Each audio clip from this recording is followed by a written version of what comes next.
but you also mentioned particles as part of radiation. Now on Earth, we have an atmosphere and a magnetic field that protect us from some of those more dangerous radiation and those particles. What about if we're on the moon or on Mars? Yeah, so this is a big problem for astronauts as we start to talk about sending people back to the moon or to Mars for long periods of time.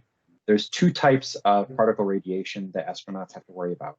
One is galactic cosmic rays, and that's high energy particles that are coming from distant things like black holes and supernovas.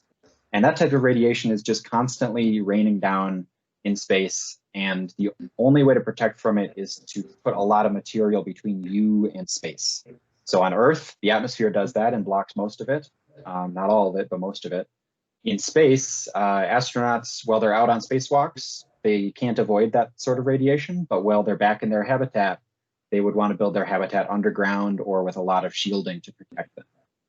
The other type of particle radiation that astronauts have to worry about is solar storms. So these come from big explosions on the sun that launch big clouds of high energy particles toward the planets.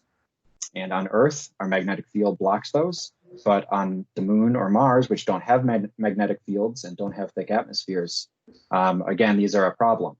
Thankfully, when a solar storm happens, the sun usually has a bright flash of light as well. And so we have a little bit of warning, so we can tell astronauts to take cover, go underground or go into their shelter so that the solar storm doesn't hit them and hit them with a large dose of radiation. So that's how we keep astronauts safe from those types of radiation dangers. Wow, that's really interesting. I'm glad that we're safe from those types of radiation on Earth and that we've figured out how to keep astronauts safe when we eventually send them to the moon and Mars. Awesome. Well, thanks for being here, Ryan. And thanks for watching, everybody. If you want to learn more about space hazards, go to the planet's website and follow us on social media. Thank you.